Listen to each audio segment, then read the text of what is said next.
സത്യമറിയാൻ പരിപാടിയിലേക്ക് എല്ലാ പ്രിയ പ്രേക്ഷകർക്കും സ്വാഗതം.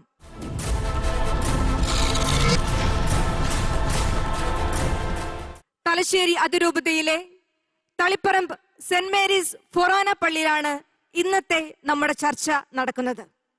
സ്വാഗതം ചെയ്യാം തലശ്ശേരി അതിരൂപതയുടെ സഹായമെത്രാൻ മാർ ജോസഫ് പാംബ്ലാനി പിതാവിനെ. സ്നേഹത്തോടെ ഈ പ്രോഗ്രാമിലേക്ക് സ്വാഗതം ചെയ്യുന്നു. ഇന്ന് പിതാവിനോട് സംശയങ്ങളും ചോദ്യങ്ങളും ഒക്കെ ചോദിക്കുവാൻ ഇവിടെ ഒരുമിച്ച് കൂടിയിരിക്കുന്നത് ഇതേ ദേവാലയത്തിലെ KCYM യുവജനങ്ങളാണ്.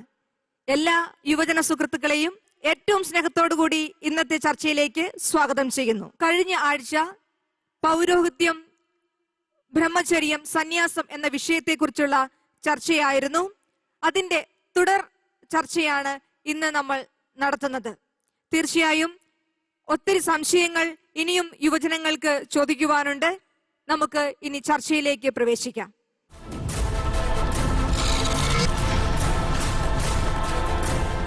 ആരാണ് സംശയം ആദ്യമായിട്ട് ചോദിക്കുന്നത്? എൻ്റെ പേര് ലിയോ എന്നാണ്. ഞാൻ പ്രവർത്തിക്കുന്ന മേഖലയിൽ നിന്ന് ഞാൻ കണ്ടൊരു കാര്യത്തെപ്പറ്റി ഞാൻ പിതാവിനോട് പറയാൻ ആഗ്രഹിക്കുകയാണ്. അച്ഛന്മാർ സേവനം ചെയ്യുന്ന കോളേജുകൾ, പ്രിൻസിപ്പളായിട്ടായാലും ചെയർമാനായിട്ടായാലും സേവനം ചെയ്യുന്ന കോളേജുകളിൽ ഞങ്ങൾ ചെല്ലുമ്പോൾ കാണുന്ന കാഴ്ച ദരിദ്രരെന്നൊന്നുമില്ല, പണക്കാരനെന്നൊന്നുമില്ല. പണം വാങ്ങുന്ന രീതി നല്ല രീതിയിലുള്ള എമൗണ്ടാണ് അവരുടെ ഇത് വാങ്ങുന്നത്. ഈ ഒരു നിലപാട് അല്ലെങ്കിൽ ഇങ്ങനെ ഒരു പ്രവർത്തനത്തെ പറ്റി സഭയുടെ നിലപാട് അല്ലെങ്കിൽ പിതാവിന്റെ നിലപാട് എന്താണ്? ആ ഒരു ധാരണ എന്താണ്? യെസ്, ലിയോ എന്ന പേരിന്റെ അർത്ഥം തന്നെ എന്താണ്? സിംഹം എന്നാണ്. ലിയോ അതുകൊണ്ട് ഒരു വളരെ ശൗര്യത്തോടെ തന്നെയാണ് ആ ചോദ്യം ചോദിച്ചത്. ലിയോയ്ക്ക് പ്രത്യേക അഭിനന്ദനങ്ങള്. പല സ്ഥാപനങ്ങളും, ക്രിസ്തീയ സ്ഥാപനങ്ങളും ഇപ്രകാരമുള്ള അഡ്മിഷന് വേണ്ടിയാകാം, അതുപോലെ തന്നെ നിയമനത്തിന് വേണ്ടിയാകാം, വലിയ തുകകൾ സംഭാവനയായിട്ട് മേടിക്കുന്നു എന്നുള്ള ഒരു നിലപാട് ലിയോ ഇവിടെ ചൂണ്ടിക്കാണിക്കുന്നുണ്ട്. വാസ്തവത്തില് ഇതാരും വാങ്ങുന്നില്ല എന്ന് പറയാൻ പോരുന്ന സുതാര്യത ആവശ്യമുണ്ട് എന്ന് ഞാൻ വിചാരിക്കുന്നില്ല. ഇവിടെ പല സ്ഥാപനങ്ങളും നടത്തിക്കൊണ്ടുപോകാൻ നിങ്ങൾ തന്നെ ആലോചിക്കണം. ഒരു സർക്കാർ സ്കൂളിന്റെ നടത്തിപ്പിന് വേണ്ടി, അതിന്റെ കെട്ടിടം നടത്തുന്നതിന് വേണ്ടി, മെയിൻ്റനൻസിന് വേണ്ടി സർക്കാർ ചിലവഴിക്കുന്നത് ഏകദേശം 2 മുതൽ 3 വരെ കോടി രൂപയാണ് ഒരു വർഷം. നമ്മുടെ പള്ളികൾ നടത്തുന്ന എയ്ഡഡ് സ്കൂളുകൾ, ഈ എയ്ഡഡ് സ്കൂളുകളിലെ ഇതേപോലെ ഈ രാജ്യത്തെ വിദ്യാർത്ഥികൾ പഠിക്കുന്ന സ്ഥാപനങ്ങളാണ് അല്ലേ? അവിടെയും +2 പഠിക്കുന്ന ഒരു ലാബ് മെയിൻറ്റെയിൻ ചെയ്യണമെങ്കിൽ ഒരു കൊല്ലം 10 ലക്ഷം രൂപ ആവശ്യം വരും. ഇത് എവിടുന്നാ ഉണ്ടാകുന്നത്? ഇത് പരിഹരിക്കപ്പെടേണ്ടത് പള്ളിയിലച്ചന്മാരുടെ നേരെ മാത്രം കൈ ചൂണ്ടി നമ്മൾ വിപ്ലവ വീര്യം കാണിക്കുന്നതിനേക്കാൾ ഉപരി എനിക്ക് തോന്നുന്നു ഇവിടെ മാറേണ്ടത് മറ്റ് ചില അടിസ്ഥാന കാഴ്ചപ്പാടുകൾ കൂടിയുണ്ട്. ഈ രാജ്യത്തിലെ പൗരന്മാരുടെ മക്കള് ഏത് സ്ഥാപനത്തിൽ പഠിക്കുന്നുവെന്ന് മാതാപിതാക്കൾ തീരുമാനിക്കുന്നു. അവരെവിടെ പഠിച്ചാലും അവരുടെ വിദ്യാഭ്യാസത്തിന് ആവശ്യമായ മുഴുവൻ തുകയും സർക്കാർ വഹിക്കുന്ന ഒരു സംവിധാനത്തിലേക്ക് വന്നു കഴിഞ്ഞാൽ നമുക്ക് കർക്കശമായും പറയാൻ സാധിക്കും, 1 രൂപ പോലും പ്രവേശനത്തിന്റെ പേരിലോ നിയമനത്തിന്റെ പേരിലോ സംഭാവന മേടിക്കാൻ പറ്റില്ല എന്ന്. കാരണം നമ്മൾ പല സ്ഥാപനങ്ങളുടെയും ആളുകളുടെ നടത്തിപ്പുമായി ബന്ധപ്പെട്ടവരോട് സംസാരിക്കുമ്പോൾ അവരുന്നയിക്കുന്ന വലിയ പ്രശ്നം ഇതാണ്. ഒന്നെങ്കിൽ നമ്മൾ ഈ വിദ്യാഭ്യാസ സ്ഥാപനങ്ങൾ മുഴുവൻ അടച്ചു പൂട്ടുക. കാരണം സർക്കാരിന്റെ കയ്യിൽ നിന്ന് സ്ഥാപന നടത്തിപ്പിനോ കെട്ടിട മെയിൻ്റനൻസിനോ ഈവൻ ലാബ് നടത്തിക്കൊണ്ടു പോകുന്നതിനോ പോലും ഒരു ചില്ലിക്കാശ് പോലും കിട്ടാതിരിക്കുന്ന സാഹചര്യത്തിൽ ഇതെങ്ങനെ മുമ്പോട്ട് കൊണ്ടുപോകും എന്നത് നമ്മൾ ഗൗരവമായിട്ട് എടുക്കേണ്ട വിഷയം. അതിന് പകരമായിട്ട് അന്യായമായിട്ടോ പാവപ്പെട്ടവരെ കൊങ്ങായിക്ക് പിടിച്ച് മേടിക്കുന്നതിനെ കുറിച്ചല്ല ഞാൻ ഈ പറയുന്നത്. അതൊക്കെ തെറ്റാണ്, സുവിശേഷ വിരുദ്ധമാണ്. പക്ഷേ യാതൊരുവിധ സംഭാവനകളും സ്വീകരിക്കാതെ നമുക്ക് ഈ സ്ഥാപനങ്ങൾ നടത്തിക്കൊണ്ടു പോവുക അസാധ്യമാക്കുന്ന രീതിയിലുള്ള നയങ്ങളാണ് സർക്കാർ ഇവിടെ നടപ്പിലാക്കുന്നത്. ആ നയങ്ങൾ കൂടി തിരുത്താതെ, അല്ലേല് ആ നയങ്ങളെ തിരുത്തിക്കാനുള്ള കഴിവുള്ളവർക്ക് മാത്രമേ ഈ സംഭാവനകളെ കുറിച്ച് പൂർണ്ണമായ ആവേശത്തോടെ സംസാരിക്കാൻ സാധിക്കുള്ളൂ. അല്ല എങ്കിൽ നമ്മൾ ചെയ്യേണ്ടത്, നമ്മൾ ഓർക്കുക, കേരളത്തിലെ വിദ്യാർത്ഥി സമൂഹത്തില് 60% പഠിക്കുന്നത് സ്വകാര്യ മേഖലയിലാണ്. ആ സ്വകാര്യ മേഖലയെ സർക്കാർ സമ്പൂർണമായും അവഗണിക്കുന്ന ഒരു സാഹചര്യത്തില് മറ്റെന്താണ് നമ്മുടെ മുമ്പിലുള്ള വഴി എന്നുകൂടി നമ്മൾ ചിന്തിക്കണം. പക്ഷെ ഇത് ഞാൻ പറയുന്നതിന്റെ അർത്ഥം, ഇങ്ങനെ ഏത് രീതിയിലും ആവുന്നത്ര മുതലുണ്ടാക്കാൻ വേണ്ടി വിദ്യാഭ്യാസ സ്ഥാപനങ്ങളെയോ മറ്റ് സ്ഥാപനങ്ങളെയോ ദുരുപയോഗിക്കാൻ ഏതെങ്കിലും വ്യക്തികൾക്ക് അവകാശമുണ്ട് എന്ന അർത്ഥത്തിലല്ല. അത് സ്വന്തം മനസാക്ഷിയോടും സുവിശേഷത്തിന്റെ മൂല്യത്തോടും ചേരാത്ത രീതിയിൽ ഏതൊരു വൈദികനോ സ്ഥാപന നടത്തിപ്പുകാരോ പ്രവർത്തിക്കുന്നെങ്കിൽ അതിന് അവർ ദൈവത്തിനു മുമ്പിൽ കണക്ക് ബോധിപ്പിക്കേണ്ടി വരും. തന്നെയുമല്ല, ഇതേക്കുറിച്ച് CBCIയുടെ KCBCയുടെ ഒക്കെ വിദ്യാഭ്യാസ നയരേഖ അവർ പുറത്തിറക്കിയിട്ടുണ്ട്.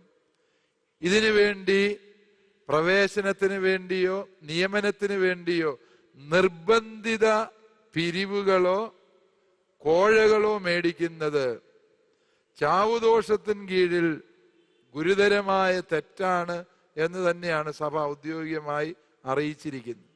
പക്ഷെ എന്ന് പറയുമ്പോഴും ഇങ്ങനെ നിർബന്ധിത പിരിവുകൾക്ക് അപ്പുറത്ത് ഒരുവനെ കൊണ്ട് കൊടുക്കാൻ പറ്റുന്ന സംഭാവന കൊടുക്കണം എന്ന് പറയാൻ നമ്മൾ നിർബന്ധിതരാകുന്ന ഒരു സാമൂഹിക പരിതോവസ്ഥ ഇന്ന് നിലവിലുണ്ട് എന്നുള്ളത് കൂടി നാം മനസ്സിലാക്കണം.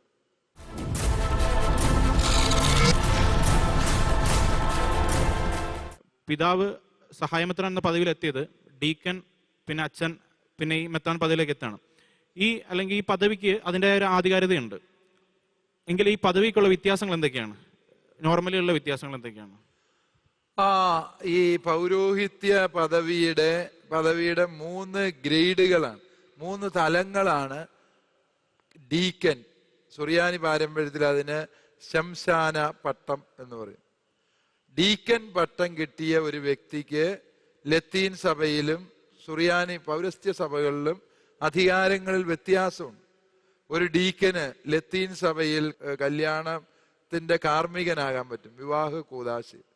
സുറിയാനി സഭയിൽ അത് അനുവദനീയമല്ല. പൗരസ്ത്യ സഭയിൽ അതിന്റെ വിവാഹത്തിന്റെ ദൈവശാസ്ത്രത്തിന്റെ വ്യത്യാസമുണ്ട്. ഇവരുടെ ധർമ്മങ്ങളിൽ വ്യത്യാസമുണ്ട് എന്ന് നിങ്ങൾക്കറിയാം അല്ലേ? അതായത് ശമ്മാസന് വൈദികൻ ചെയ്യുന്ന പല കാര്യങ്ങളും ചെയ്യാൻ പറ്റിയല്ല. പ്രത്യേകിച്ച് വിശുദ്ധ കുർബാന അർപ്പിക്കുക, പാപമോചനം നൽകുക തുടങ്ങിയ പൗരോഹിത്യ അധികാരങ്ങൾ ഡീക്കനില്ല. അതുപോലെ തന്നെ വൈദികന് മെത്രാൻ ചെയ്യുന്ന ചില കാര്യങ്ങൾ ചെയ്യാൻ അനുവാദമില്ല. ഉദാഹരണമായിട്ട് പട്ടം കൊടുക്കുക, ഒരാളെ വൈദികാന്തസ്സിലേക്ക് ഉയർത്തുക എന്ന് പറയുന്നു. ദേവാലയം കൂദാശ ചെയ്യുക, അൾത്താര കൂദാശ ചെയ്ത് ദൈവത്തിന് പ്രതിഷ്ഠിക്കുക, ഒരു വൈദികനെ മെത്രാനാക്കി ഉയർത്തുക തുടങ്ങിയ കാര്യങ്ങൾ ചെയ്യാൻ ഒരു മെത്രാന് മാത്രമേ അധികാരമുള്ളൂ എന്നതാണ് സഭയുടെ നിലപാട്. അതുകൊണ്ട് ഇവർ ഓരോരുത്തരോടും സഭ ആവശ്യപ്പെടുന്ന ധർമ്മങ്ങളിൽ വ്യത്യാസമുണ്ട്, അവരുടെ ദൗത്യങ്ങളിൽ വ്യത്യാസമുണ്ട് എന്നുള്ളത് സത്യമാണ്. പക്ഷെ എല്ലാവർക്കും പൊതുവായി സഭ പൗരോഹിത്യത്തിന്റെ വഴിയിൽ കൊടുത്തിരിക്കുന്ന കാര്യങ്ങളാണ് 3 വ്രതങ്ങൾ: ദാരിദ്ര്യം, ബ്രഹ്മചര്യം, അനുസരണം എന്നീ 3 വ്രതങ്ങൾ ഡീക്കനും അച്ഛനും മെത്രാനും ഒരുപോലെ പാലിക്കണം. 3 പേരും ദൈവരാജ്യത്തിന്റെ ശുശ്രൂഷകരാണ്. മെത്രാൻ ദൈവരാജ്യത്തിന്റെ അധികാരിയല്ല, മെത്രാനും ദൈവരാജ്യത്തിന്റെ ശുശ്രൂഷകനാണ്. വൈദികനും ശുശ്രൂഷകനാണ്, ശമ്മാസനും ശുശ്രൂഷകനാണ്. കാരണം ഈശോമിശിഹായാണ് ദൈവരാജ്യത്തിന്റെ ഉടയവൻ. നാം എല്ലാവരും ആ ദൈവരാജ്യത്തിന്റെ ശുശ്രൂഷകരാണ്. വീണ്ടും ഇതിന്റെ സമാനത, ഈ 3 പേരും ദൈവവചനം സഭയുടെ നാമത്തിൽ ഔദ്യോഗികമായി വ്യാഖ്യാനിക്കാൻ കടപ്പെട്ടിട്ടുള്ളവരാണ്. ദൈവവചനത്തിന്റെ ശുശ്രൂഷകരാണ് ഇവര് 3 പേരും. സഭയ്ക്ക് വേണ്ടിയാണ് ഈ 3 പേരും ശുശ്രൂഷകൾ ചെയ്യുന്നത്. അതുകൊണ്ട് ഇവർ തമ്മിൽ ദൗത്യങ്ങളിൽ വ്യത്യാസമുണ്ട്, അവരുടെ ദൗത്യങ്ങളിൽ പാരസ്പര്യങ്ങളും ഉണ്ട് എന്ന് മനസ്സിലാക്കുക. ഇവ തമ്മിൽ ഗ്രേഡിലുള്ള വ്യത്യാസമാണ് യഥാർത്ഥത്തിൽ ഉള്ളത് എന്നാണ് സഭയുടെ നിലപാട്.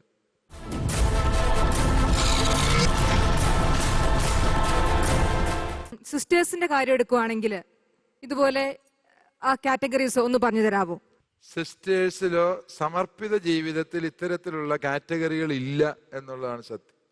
അതായത് അത്തരം കാറ്റഗറികൾ, ഒരു പട്ടം പോലെയുള്ള കാറ്റഗറി അവിടെ ഇല്ല. ഓർഡിനേഷൻ വഴിയുള്ള അവിടെ സംഭവിക്കുന്നത് 2 കാറ്റഗറികൾ വേണമെങ്കിൽ നമുക്ക് നിർണയിക്കാം. ഒരു വ്യക്തി തൻ്റെ സന്യാസ സമർപ്പണത്തെ താൽക്കാലികമായി നടത്തുന്ന സമർപ്പണം, ടെമ്പററി വൗസ് എന്ന് പറയും. അതായത് തനിക്കിങ്ങനെ സന്യാസം ജീവിക്കാൻ പറ്റുമോ എന്ന് പരീക്ഷിച്ചറിയുന്നതിന് വേണ്ടി 1 കൊല്ലത്തേക്ക് ഞാൻ ദാരിദ്ര്യം, ബ്രഹ്മചര്യം, അനുസരണം എന്നീ വ്രതങ്ങൾ അനുഷ്ഠിച്ച് ജീവിച്ചോളാം എന്ന് പറഞ്ഞ് 1 കൊല്ലം ജീവിക്കും. അത് കഴിയുമ്പം 2-ാം കൊല്ലം വീണ്ടും അത് പുതുക്കും. 3-ാം കൊല്ലവും 4-ാം കൊല്ലവും 5-ാം കൊല്ലം 6-ാം കൊല്ലം ഒക്കെ അങ്ങനെ പുതുക്കും, ഓരോ സഭയുടെയും നിയമം അനുസരിച്ച്. അങ്ങനെ മിനിമം ഒരു 5 കൊല്ലമെങ്കിലും കഴിയുമ്പോൾ ഇങ്ങനെ പുതുക്കിയ ശേഷം ആ വ്യക്തിക്ക് തീരുമാനിക്കാം, എനിക്ക് യഥാർത്ഥത്തിൽ വ്രതങ്ങൾ അനുഷ്ഠിച്ച് ജീവിതകാലം മുഴുവൻ ജീവിക്കാൻ പറ്റുമോ എന്ന് ആ വ്യക്തി തന്നെ ഈ 5-6 കൊല്ലം കൊണ്ട് സ്വയം പരീക്ഷിച്ച് കണ്ടെത്തുകയാണ്. തനിക്ക് പറ്റുമെന്നും ദൈവകൃപയാൽ അത് സാധിക്കും എന്നും ബോധ്യം വന്നു കഴിഞ്ഞാൽ ആ വ്യക്തി നിത്യവ്രത വാഗ്ദാനം നടത്തുന്നു. എന്ന് പറഞ്ഞാൽ നിത്യമായും ഞാൻ ഈ രീതിയിൽ ജീവിച്ചു കൊള്ളാം എന്നൊരു വാഗ്ദാനമുണ്ട്. അപ്രകാരം ഉള്ള ഒരു ഗ്രേഡിങ് സന്യാസത്തിൽ നമുക്ക് സാധിക്കും. മറ്റ് ഗ്രേഡിങ്ങുകൾ, ഇപ്പോൾ ഒരാള് മദറായി, പ്രൊവിൻഷ്യൽ സുപ്പീരിയറായി, ജനറാളമ്മയായി എന്ന് പറയുന്നത് ഇതര സിസ്റ്റേഴ്സിൽ നിന്ന് അവരെ സത്താപരമായി വേർതിരിക്കുന്നില്ല എന്നുള്ളതാണ് സത്യം. അത് സഭയുടെ നടത്തിപ്പിനും ഭരണനിർവഹണത്തിനുമായി അവർ തന്നെ അവരുടെ കൂട്ടത്തിൽ നിന്ന് ഒരാളെ നിശ്ചിത കാലത്തേക്ക് നിയോഗിക്കുന്ന ഒരു കർമ്മമാണ്. ഒരു വൈദികൻ എക്കാലവും വൈദികനായിരിക്കും, അല്ലേ? ഒരു പ്രൊവിൻഷ്യാളമ്മ ആ സ്ഥാനം കഴിഞ്ഞാൽ ഒരു സാധാ സിസ്റ്ററാണ്. ഒരു ജനറാളമ്മ അല്ലെ ഒരു ജനറാൾ അച്ഛൻ നിശ്ചിത കാലം കഴിഞ്ഞാൽ സാധാ വൈദികൻ തന്നെയാണ്. അതുകൊണ്ട് പട്ടവും സന്യാസത്തിലെ ഉത്തരവാദിത്തങ്ങളും തമ്മിൽ വ്യത്യാസമുണ്ട്.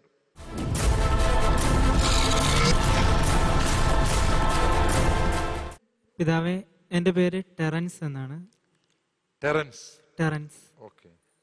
എനിക്ക് ചോദിക്കാനുള്ളത്, ഇപ്പം സന്യാസികൾക്ക് മറ്റു കൂദാശകൾ, അതായത് ഫോർ എക്സാമ്പിൾ ആയിട്ട് പറയുകയാണെങ്കിൽ ഇപ്പം വിവാഹം എന്നുള്ള കൂദാശകൾ, അങ്ങനെയുള്ള കൂദാശകളൊക്കെ പങ്കെടുക്കാൻ കുറേ റെസ്ട്രിക്ഷൻസ് ഉണ്ട്.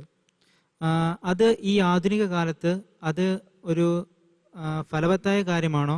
അതിൻ്റെ ആവശ്യകതയുണ്ടോ? ടെറൻസിന്റെ ചോദ്യം സിസ്റ്റേഴ്സിന് വേണ്ടിയുള്ളൊരു ചോദ്യമാണ്. അതായത് സിസ്റ്റേഴ്സ് ഇപ്പം വീട്ടില് സ്വന്തക്കാരുടെ കല്യാണമാണെങ്കിൽ പോലും കല്യാണത്തിനൊന്നും ഞങ്ങൾ വരികയില്ല എന്ന് പറഞ്ഞ് ചിലപ്പം കല്യാണത്തിന് തലേദിവസം വന്നു പോകും, അല്ലെ കല്യാണം കഴിഞ്ഞ് ഒരാഴ്ച കഴിയുമ്പം വരും, അല്ലേ? ടെറൻസിന് പെങ്ങന്മാരും എല്ലാം സിസ്റ്റർമാരുണ്ടോ? കസിൻസ് ഉണ്ട്. അവര് വരാത്തതിന്റെ അമർഷമാണ് ടെറൻസ് പ്രകടമായി. അങ്ങനെയൊന്നുമില്ല. യെസ്. ഇതിന്റെ പിന്നിലെ കാര്യം എന്ത് എന്ന് ചോദിച്ചാൽ, വിവാഹം മോശമായതുകൊണ്ടോ വിവാഹത്തിൽ പങ്കെടുക്കുന്നതുകൊണ്ട് എന്തെങ്കിലും തെറ്റുള്ളത് കൊണ്ടോ ഒന്നുമല്ല. പലപ്പോഴും നിങ്ങൾക്ക് തന്നെ അറിയാം, ഒരു ഇടവപ്പള്ളിയിൽ കല്യാണം നടക്കുന്നുണ്ടെങ്കിൽ അതിന് പാട്ടുപാടാൻ വരുന്നത് അവിടുത്തെ മഠത്തിലെ സിസ്റ്റേഴ്സ് തന്നെയാണ്, അല്ലേ? അതുകൊണ്ട് വിവാഹത്തെ സിസ്റ്റേഴ്സ് എല്ലാം നിഷിദ്ധമായി കരുതുന്നത് കൊണ്ടൊന്നുമല്ല, മറിച്ച് കുടുംബ ബന്ധങ്ങളെയെല്ലാം ഉപേക്ഷിച്ചാണ് അവർ സന്യാസത്തിന് പോയിരിക്കുന്നത്. സന്യാസം എന്ന് പറയുന്നത് സ്വന്തം പിതൃഗ്രഹത്തെയും സ്വന്തം സഹോദരങ്ങളെയും ആ ലൗകികമായ കെട്ടുപാടുകളെ പിന്നിൽ ഉപേക്ഷിച്ചിട്ട് ഈശോ മിശിഹായുടെ കുടുംബത്തിൽ അംഗമാവുകയാണ്. ഈശോ വിളിച്ച് അംഗമാക്കിയ ഒരു കുടുംബത്തിന്റെ ഭാഗമാവുകയാണ് അവർ. ആ കുടുംബത്തിന്റെ ദൗത്യങ്ങളാണ് അവർ പിന്നീട് ചെയ്യുക. അതിന് പകരമായിട്ട് അവർ വീണ്ടും പഴയ കുടുംബ ബന്ധങ്ങളിലേക്ക് തിരിച്ചു വരണം. എപ്പോൾ കല്യാണമുണ്ട്, കസിൻസിന്റെ കല്യാണമുണ്ട്, ചേട്ടന്മാരുടെ കല്യാണമുണ്ട്, അനിയന്മാരുടെ കല്യാണമുണ്ട്, അവരുടെ മക്കളുടെ കല്യാണമുണ്ട്, ഇല്ലേ, നമ്മുടെ ബന്ധുക്കളുടെയും സ്വന്തക്കാരുടെയും ഒക്കെ കല്യാണം. അതിനെല്ലാം പോകാൻ തുടങ്ങിയ ജീവിതത്തിൽ നമുക്ക് അതിന് മാത്രമേ നേരം കാണുള്ളൂ. ഇച്ചിരി വലിയ കുടുംബങ്ങളാണെങ്കിൽ, ഒത്തിരി അംഗങ്ങളുള്ള കുടുംബങ്ങളാണ് എങ്കിൽ, ഞാൻ തന്നെ ഓർക്കാറുണ്ട്, കഴിഞ്ഞ 2 ആഴ്ച മുമ്പ് ഞാൻ കല്യാണത്തിന് പോകുമായിരുന്നെങ്കിൽ എൻ്റെ ഒരു 11ഓളം ബന്ധുക്കള് ഒരു 10 ദിവസത്തിനുള്ളിൽ കല്യാണം നടത്തി. അതിന് പോകണമായിരുന്നെങ്കിൽ എനിക്ക് വേറൊരു പണിക്കും ചെയ്യാൻ പറ്റിയല്ലോ, ഇല്ലേ? അതുകൊണ്ട് 2 ലക്ഷ്യങ്ങളാണ് സഭ ഇതിന്റെ പിന്നിൽ എടുത്തിരിക്കുന്നത്. ഒന്ന്, ആ വ്യക്തി കുടുംബ ബന്ധങ്ങളിൽ നിന്ന് അകലം സൂക്ഷിച്ച് ജീവിക്കണം എന്ന വ്യക്തിയെ ഓർമ്മപ്പെടുത്താൻ. 2, ആ വ്യക്തിയുടെ ദൗത്യം ദൈവരാജ്യത്തിന്റെ ശുശ്രൂഷയാണ്. ബന്ധുക്കളുടെയും സ്വന്തക്കാരുടെയും കല്യാണം കൂടി സദ്യ കൊണ്ട് നടക്കുക അല്ല, ദൈവരാജ്യത്തിന്റെ ശുശ്രൂഷയാണ് ആ വ്യക്തിയെ ദൈവം ഭരമേൽപ്പിച്ചിരിക്കുന്നത് എന്ന് ബോധ്യപ്പെടുത്താനാണ് ഇത്തരത്തിലുള്ള ചില നിയന്ത്രണങ്ങൾ സഭ സന്യസ്തരുടെ കാര്യത്തിൽ കൊണ്ടുവന്നിരിക്കുന്നത്.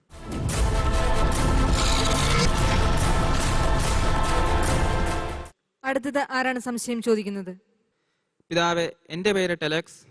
എൻ്റെ ചോദ്യം ഇതാണ്: ഒരു പുരോഹിതനാവാൻ എത്രയധികം പഠന കാലയളവ് വേണ്ടിവരും? ഒരു പുരോഹിതനാകാൻ എത്ര വർഷം വേണ്ടി വരുമെന്നാണ് അലക്ഷൻ അറിയേണ്ടത്, അല്ലേ? അത് ഓരോ സഭകളുടെയും പരിശീലന രീതി അനുസരിച്ച് ഒരു 10 മുതൽ 14 വർഷങ്ങള്. ഇപ്പൊ ഉദാഹരണം 10ാം ക്ലാസ് കഴിഞ്ഞ് വരുവാണെങ്കിലാണ് ഞാൻ ഈ പറയുന്നത്. 10ാം ക്ലാസ് കഴിഞ്ഞ് സെമിനാരി ചേരുവാണെങ്കിൽ ഒരു 10 വർഷം മുതൽ 14 വർഷം വരെ ഇപ്പോൾ നിലവിൽ വിവിധ സഭകളിൽ പരിശീലന കാലം ആവശ്യമുണ്ട്. അതേസമയം ഒരു വ്യക്തി ഡിഗ്രിയോ PG ഒക്കെ കഴിഞ്ഞു വരുവാണ് എങ്കിൽ ആ ഡിഗ്രി PG ഒക്കെ ചെയ്യുന്ന, +2 അടക്കം ചെയ്യുന്ന ആ വർഷങ്ങളുടെ കുറവ് അതിനകത്ത് ഉണ്ടാവുകയും ചെയ്യും. അപ്പോൾ ഒരു കന്യാസ്ത്രീ ആവാനോ? ഒരു സിസ്റ്റർ ആകാൻ, അല്ലേ? സിസ്റ്റർ ആകാനുള്ള പരിശീലന കാലഘട്ടം, അതും ഓരോ രീതി അനുസരിച്ചാണ്. ഒരു 5 വർഷം മുതൽ 7 വർഷം വരെയും പരിശീലനം അവർക്കും കിട്ടാറുണ്ട്. അപ്പോൾ എന്തിനാണ് പുരോഹിതന് മാത്രം ഇത്രയധികം പഠന കാലയളവ് വേണ്ടി വരുന്നത്? ഓക്കെ, അതൊരു നല്ല ചോദ്യമാണ്. ഈ സിസ്റ്റർ ആകാൻ ഇത്രയും കുറച്ച് കൊല്ലം മതി, എന്തിനാ ഈ അച്ഛനാക്കാൻ ഇത്രയും കൊല്ലം, അല്ലേ?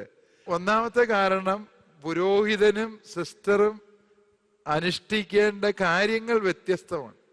അവരാർജിക്കേണ്ട കഴിവുകളും അറിവുകളും വ്യത്യസ്തമാണ്. അതുകൊണ്ട് പുരോഹിതന് കൂടുതൽ കാലം പരിശീലനം ആവശ്യമുണ്ട് എന്ന് നമുക്ക് ന്യായമായും ചിന്തിക്കാം. പക്ഷെ ഈ സിസ്റ്റർ 5ാം കൊല്ലം ഉടുപ്പിടുന്നു എന്ന് മാത്രമേ ഉള്ളൂ.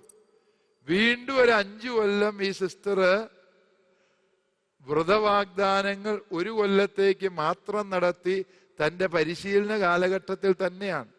അവർക്കത് ഇഷ്ടമില്ല എങ്കിൽ 6ാം കൊല്ലോ 7ാം കൊല്ലോ 8ാം കൊല്ലോ അവർക്ക് നിർത്തി വീട്ടിൽ പോവാം. ആരോടും ഒന്നും ചോദിക്കണ്ട. അവർക്ക് ഇഷ്ടമല്ല എന്ന് പറഞ്ഞാൽ അവർക്ക് പോവാം.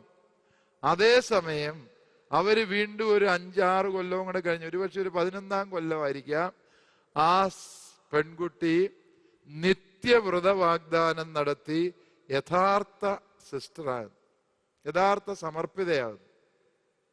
അതുകൊണ്ട് സിസ്റ്റർമാർക്കും തീരെ പരിശീലന കാലം ഇല്ല, അവരൊന്നും പഠിക്കുന്നില്ല എന്ന മട്ടിൽ നിങ്ങൾ തെറ്റിദ്ധരിക്കരുത്. ഒരു പുരോഹിതനാകാൻ വേണ്ട വർഷങ്ങളുടെ അത്രയും തന്നെ ദൈർഘ്യം സിസ്റ്റേഴ്സ് അവരുടെ സമർപ്പിത ജീവിതത്തിന്റെ പൂർണ്ണതയിൽ എത്താൻ എടുക്കുന്നുണ്ട് എന്നുള്ള സത്യമാണ്. വൈദികരും ഈ 5-6 കൊല്ലം കഴിയുമ്പോൾ അവരും സിസ്റ്റേഴ്സിനെ പോലെ അവർക്ക് ലോവ ധരിക്കുന്നുണ്ട്, വെസ്റ്റീഷൻ അവരും ചെയ്യുന്നുണ്ട്. പക്ഷേ പൗരോഹിത്യം സ്വീകരിക്കുന്ന കുറെ കൂടെ കഴിഞ്ഞാണ്. എന്നതുപോലെ സന്യാസിനിമാർ അവരുടെ പരിശീലനത്തിന്റെ നിശ്ചിത കാലം കഴിയുമ്പോൾ അവരുടെ സന്യാസ വേഷം ധരിച്ചു തുടങ്ങുന്നു എന്നേ ഉള്ളൂ.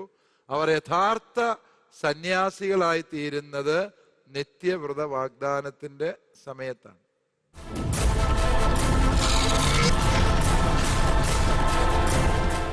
പിതാവേ, എൻ്റെ പേര് ബിജിൻ. എൻ്റെ ചോദ്യം ഇതാണ്. പണ്ട് മുതലേ ഒരു പ്രശ്ന പരിഹാരകൻ എന്ന രീതിയിലാണ് ഒരു പുരോഹിതനെ കണ്ടുവരുന്നത്. പക്ഷേ ഇപ്പം ഈ കാലത്തെ പ്രശ്നം ഓരോ സംഭവങ്ങൾ കേൾക്കുമ്പോഴും ഈ പുരോഹിതൻ തന്നെ ഒരു പ്രശ്നക്കാരനായി തീരുകയാണ്. അപ്പോൾ ഇതിനെക്കുറിച്ച് എന്താണ് പിതാവിൻ്റെ അഭിപ്രായം? യെസ്, ബിജിൻ വളരെ ബുദ്ധിപൂർവമാണ് ചോദിച്ചത്. ആടി അപ്പനിട്ട് തന്നെയാണ് എന്ന് പറഞ്ഞതുപോലെ അത് ഞങ്ങളെ തന്നെ ഉദ്ദേശിച്ച് ചോദിച്ചതാണ് എന്നുള്ളത് വ്യക്തം. വാസ്തവത്തില് ബിജിൻ പറഞ്ഞതിനകത്തൊരു വലിയ സത്യമുണ്ട്. അത് സമ്മതിക്കാതെ നിവൃത്തിയില്ല. പണ്ട് കാലത്തെ വൈദികര് എല്ലാ പ്രശ്നങ്ങൾക്കുമുള്ള ദൈവത്തിന്റെ ഉത്തരം പോലെ ഈ മനുഷ്യരോടൊത്ത് ജീവിച്ചിരുന്നു. അവര് പ്രശ്നങ്ങളുള്ള മനുഷ്യരെ ആശ്വസിപ്പിക്കുകയും അനുരഞ്ജനപ്പെടുത്തുകയും അങ്ങനെ ദൈവരാജ്യത്തിന്റെ ശുശ്രൂഷ കൃത്യതയോടെ നിറവേറ്റിയിരുന്നു. എന്നാൽ ഇന്ന് ബിജിൻ സൂചിപ്പിച്ചതുപോലെ അപൂർവം ചില വൈദികരെങ്കിലും അവർ തന്നെ ഒരു വലിയ പ്രശ്നമായി തീരുന്നുണ്ട് എന്നതാണ് ബിജിന്റെ ഒരു സംശയം. ശരിയാണ് ബിജിൻ, ഞാൻ സമ്മതിക്കുന്നു. പക്ഷേ അതിനെ നമ്മൾ സാമാന്യവൽക്കരിക്കുന്നിടത്ത് മാത്രമേ പ്രശ്നമുള്ളൂ. സർവ്വ വൈദികരും പ്രശ്നക്കാരാണ്, സർവ്വ വൈദികരും ആകെ പ്രതിസന്ധിയിലാണ് എന്ന മട്ടിലേക്ക് ആക്കി തീർക്കുന്നതിന് വേണ്ടി ഇവിടുത്തെ ചില മാധ്യമങ്ങളും അതുപോലെ തന്നെ ചില തൽപര കക്ഷികളും ബോധപൂർവം പരിശ്രമിക്കുന്നുണ്ട്. അവരുടെ കെണിയിൽ നിങ്ങൾ യുവജനങ്ങൾ വീഴരുത് എന്ന് മാത്രമേ എനിക്ക് പറയാനുള്ളൂ. വൈദികരുടെ ഭാഗത്തെ വീഴ്ചകൾ അത് ഒറ്റപ്പെട്ടതാണ്. ആ ഒറ്റപ്പെട്ട വീഴ്ചകൾ തന്നെയാണ്. അതിനെ ആരും ന്യായീകരിക്കുന്നില്ല. അവർക്ക് അർഹമായ നിയമ നടപടികൾക്ക് സഭാപരമായും സിവിൽ നിയമം അനുസരിച്ചും ക്രിമിനൽ നിയമം അനുസരിച്ചും അവർ വിചാരണ ചെയ്യപ്പെടേണ്ട സാഹചര്യങ്ങളിൽ ചെയ്യപ്പെടണം, ശിക്ഷിക്കപ്പെടേണ്ട സാഹചര്യങ്ങളിൽ ശിക്ഷിക്കപ്പെടണം. അതിനകത്തൊരു സംശയവും ആർക്കും ഇല്ല. സഭയ്ക്ക് ആ കാര്യത്തിൽ ഒരിക്കലും ഒരു തർക്കവും ഇല്ല. പക്ഷേ പ്രശ്നം എന്താണ് എന്ന് ചോദിച്ചാൽ ചില ഒറ്റപ്പെട്ട വീഴ്ചകളെ പർവ്വതീകരിച്ചുകൊണ്ട് സഭയിലെ പൗരോഹിത്യം മുഴുവനും പ്രശ്നമാണ്. ഒരൊറ്റ വൈദികനെ വിശ്വസിക്കാൻ കൊള്ളുകയല്ല.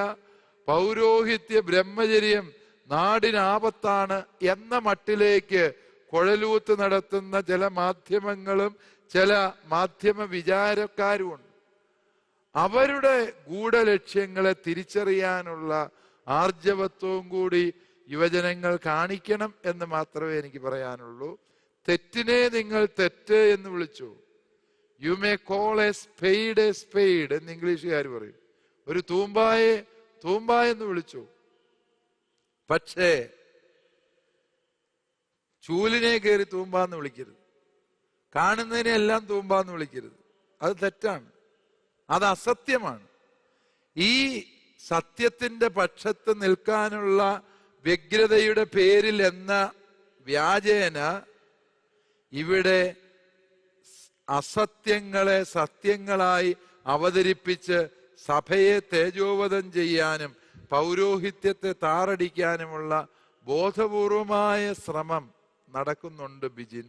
അതിനെക്കുറിച്ചുകൂടി ചിന്തിക്കണം എന്നാണ് ബിജിനോടും ബിജിനെ പോലെയുള്ള യുവജനങ്ങളോടും എനിക്ക് സ്നേഹബുദ്ധിയ പറയാനുള്ളത്.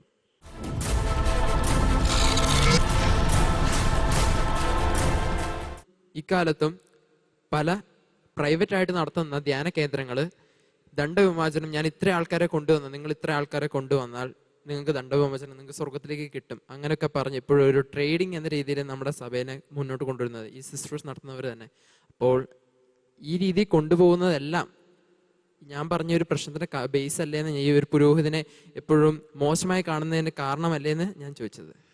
യെസ് ബിജിൻ, എന്താണ് യഥാർത്ഥത്തിൽ സംഭവിക്കുന്നത് എനിക്ക് അറിയത്തില്ല.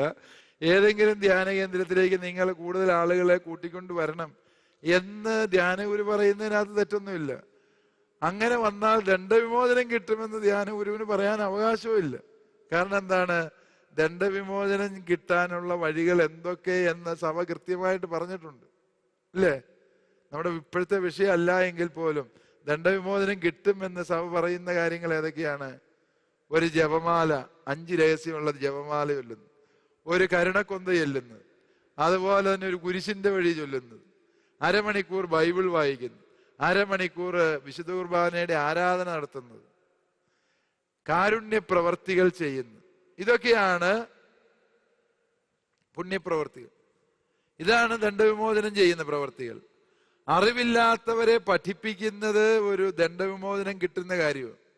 അതുകൊണ്ട് തിന്മയുടെ വഴിയെ നടക്കുന്ന ഒരു മനുഷ്യനെ ധ്യാനത്തിന് കൊണ്ടുവന്ന് അവനെ സ്വർഗത്തിന്റെ വഴിയിലേക്ക് കൂട്ടിക്കൊണ്ടുവരാൻ കഴിഞ്ഞാല് സഭാ പ്രബോധനം അനുസരിച്ച് തന്നെ അവന് ദണ്ഡവിമോചനം കിട്ടും, അല്ലേ? അതുകൊണ്ട് ഒരു ധ്യാനത്തിന് 10 പേരെ നിങ്ങൾ കൂട്ടിക്കൊണ്ടുവന്ന് അവന്റെ ജീവിതം നന്നാക്കിയാൽ നീ ദണ്ഡവിമോചനം പ്രാപിക്കും എന്ന് പറഞ്ഞാൽ അതിനകത്ത് തെറ്റ് ഉണ്ട് എന്ന് പറയാൻ പറ്റില്ല എന്ന് ബിജിൻ മനസ്സിലാക്കുക. പക്ഷെ ബിജിൻ വളരെ സൗമ്യമായി സംസാരിച്ചതുകൊണ്ടാണ് ഇത്തരം വിഷയങ്ങൾ ഒതുങ്ങി നിന്നത്. ഈ അടുത്ത കാലത്ത് തന്നെ സഭയ്ക്കെതിരായി ഉണ്ടായ പല കഠിനമായ ആരോപണങ്ങളും വീഴ്ചകളും ഒക്കെ ചൂണ്ടിക്കാണിച്ച് ബിജിന് വേണമെങ്കിൽ ഇതിന് മറുപടി പറയാമായിരുന്നു.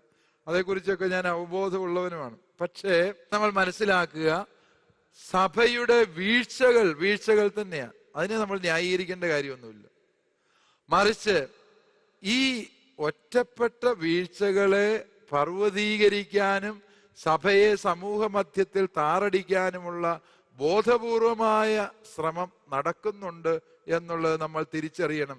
അതിൻ്റെ പിന്നിൽ വർഗീയമായ ലക്ഷ്യങ്ങളുണ്ടാകാം, അതിൻ്റെ പിന്നില് രാഷ്ട്രീയ ലക്ഷ്യങ്ങളുണ്ടാകാം, അതിൻ്റെ പിന്നില് സാമ്പത്തിക ലക്ഷ്യങ്ങളുണ്ടാകാം. അത് നമ്മൾ തിരിച്ചറിയണമെന്നാണ് ഞാൻ ഉദ്ദേശിച്ചത്.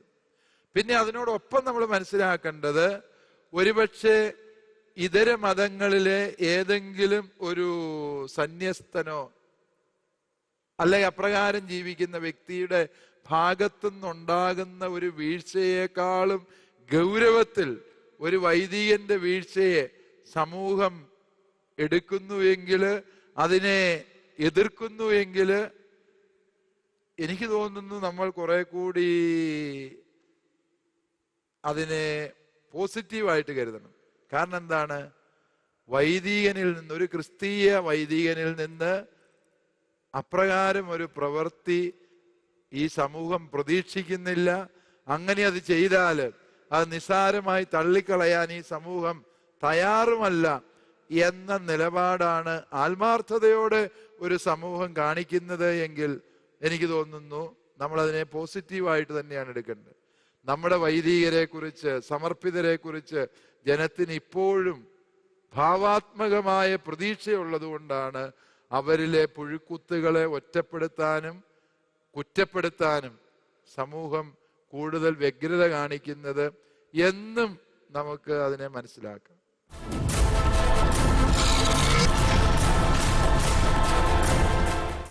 പൗരോഹിത്യം, സന്യാസം, ബ്രഹ്മചര്യം എന്ന വിഷയത്തെക്കുറിച്ചുള്ള ഒരു ഉഗ്രൻ ചർച്ചയാണ് ഇവിടെ നടന്നുകൊണ്ടിരിക്കുന്നത്. ഇനിയും ഒത്തിരി സംശയങ്ങൾ ഈ വിഷയത്തെക്കുറിച്ച് നമ്മുടെ യുവജനങ്ങൾക്ക് അറിയുവാനുണ്ട്.